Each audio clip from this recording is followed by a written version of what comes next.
Hi guys, I did something last fall that I've never done before, and that was take geranium cuttings. So I fell in love with a geranium. It was a trial geranium that was sent to me, a variety bred by Doom and Orange.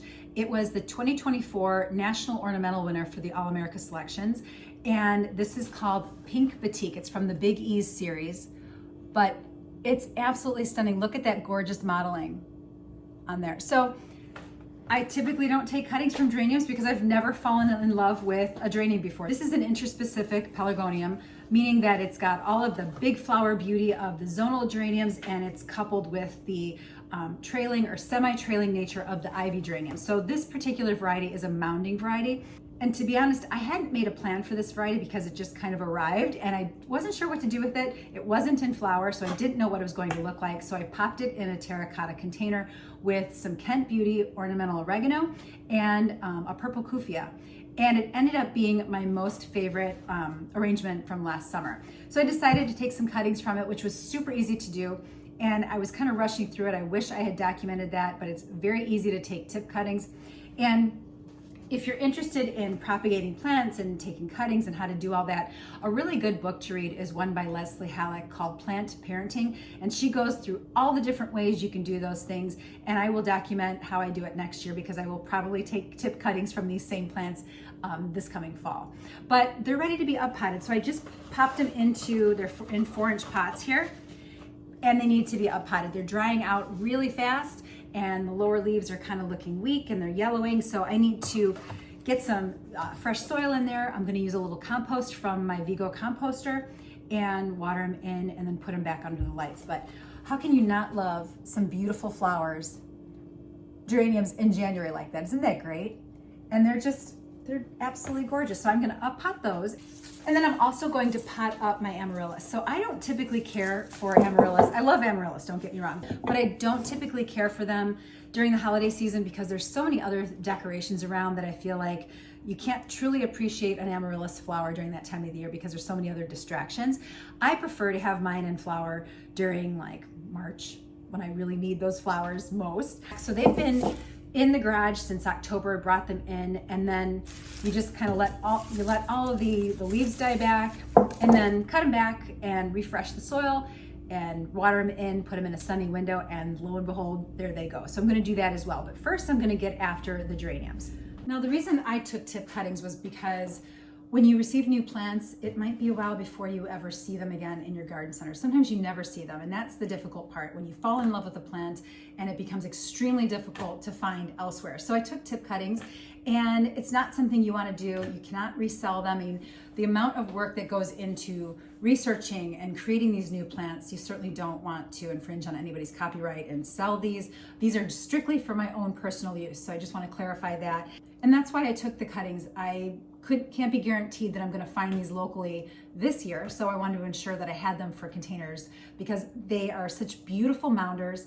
They flowered prolifically. I wasn't the most diligent about deadheading, but when I did deadhead, I mean, they just kept flowering. So they can take a beating. They love full sun. They would dry out occasionally, and they dried out pretty quick in that terracotta pot. All I'm going to do with this is just remove some of the tattered leaves on the bottom, add some fresh soil. I've only gone up, this is a 4-inch pot, I've gone up to a 6-inch, and this will be the final place for them until they get transplanted out into containers in May sometime. So they're gonna be under grow lights for a while. And all I'm simply gonna do is just add in some fresh compost, some potting mix, and water them in with a little bit of fertilizer and put them back under the grow lights.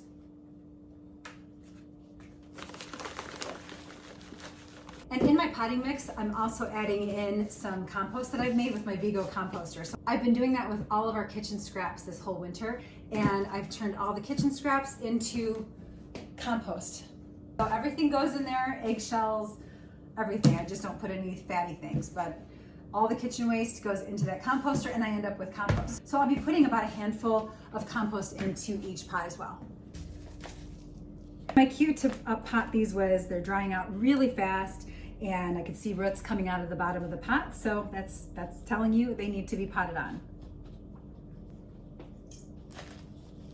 Propagating the geraniums was very simple to do, and I love the idea that look at that. I love that I'm gonna have these this summer as well, so that's one.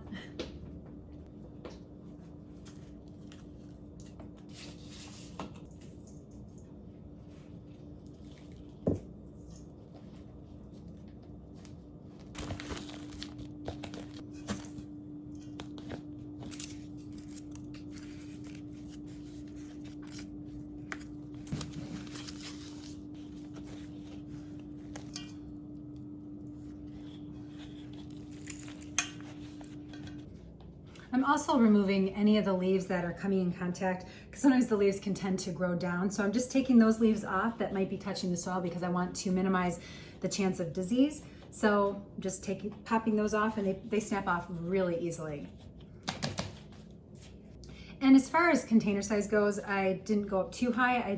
I went up 2 inches. So these are 6-inch containers. You don't want to go up much further than that because you run the risk of rotting the plants, because the roots on a smaller plant will not be able to absorb all the water if you've got a much bigger pot. The water holding capacity, it'll just hold water too long and far longer than the roots can actually sop it up. By just going like 1 inch or 2 in diameter larger than your existing pot, it's a safe way to do it. In a few of the containers, I stuck 2 cuttings, and both of the cuttings look kind of anemic. These are cuttings that were 2 to a pot, and then compare that with cuttings that had their own pot. Quite a difference, but it's just because of the nutrient competition and just not a whole lot of growing space. So these should come along and be just as beautiful as these guys in no time.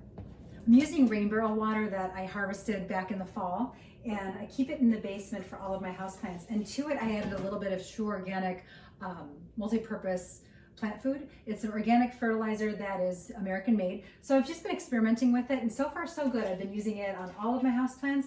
So I just cut the dose in half and put 2 tablespoons of it into a gallon of rain barrel water, and that's what I'm using to water in all of my geraniums.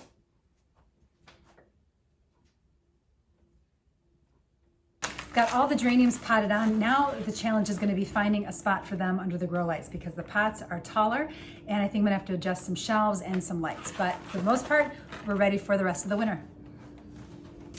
Now with the Amaryllis, it's pretty simple. I labeled all of them, but the marker that I use wore off, so I don't know who's who here. I only have 3 varieties right now, actually 4. That one's in bloom. But all I'm going to do is repot these, freshen up the soil, and cut them back, and put them in a sunny window and let them warm up and do their thing again. And I just so much more appreciate Amaryllis in the after Christmas, when there's not a whole lot going on and you really could use a dose of color. So all I'm going to do is pop these out.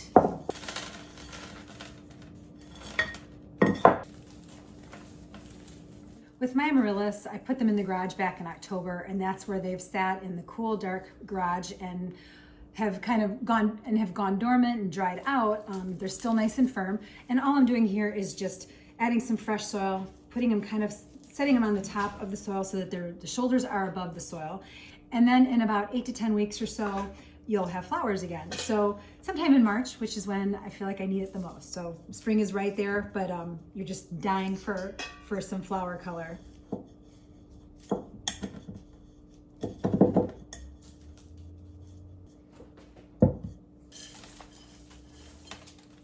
And I'm just taking off some of the old soil and kind of freshening things up a little bit.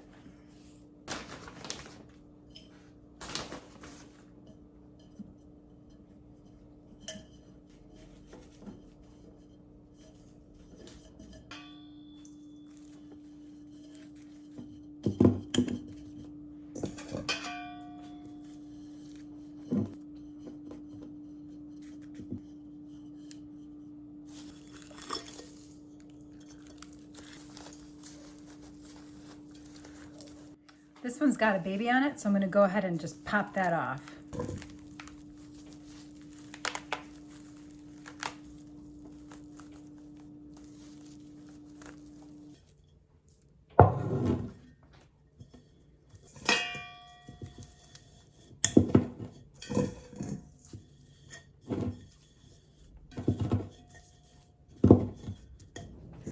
Now just water them in and put them in a warm sunny window, and I should have flowers in about 8 to 10 weeks. I tucked all of the Amaryllis in one of my south-facing windows, so they should be throwing up some little green tongues soon, and I'll label them as soon as they flower and I know who's who. And I potted up the baby, and this is going to go into my daughter's south-facing window. It's going to be a while. It's not going to flower this year, maybe not even next year. As soon as it bulks up enough, it'll throw up a flower a couple more years.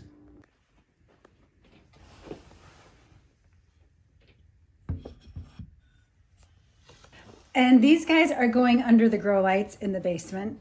And the tricky part is going to be finding a spot for them under the lights. So I'll have to do a little bit of rearranging back there. There's a lot going on the grow rack. So I think what's gonna happen is I'm gonna have to put the geranium down here and move some of these guys up and rearrange the spacing between the shelves here and move around some grow lights too. So I've got a little work ahead of me, but they're gonna head under the grow lights and hopefully be happy for the rest of the winter. I've got a little bit of work ahead of me. I'm gonna have to do some rearranging, but just look at those flowers, you guys. Not bad for January, huh? So anyway, thanks for watching and I'll catch you in the next one. See ya.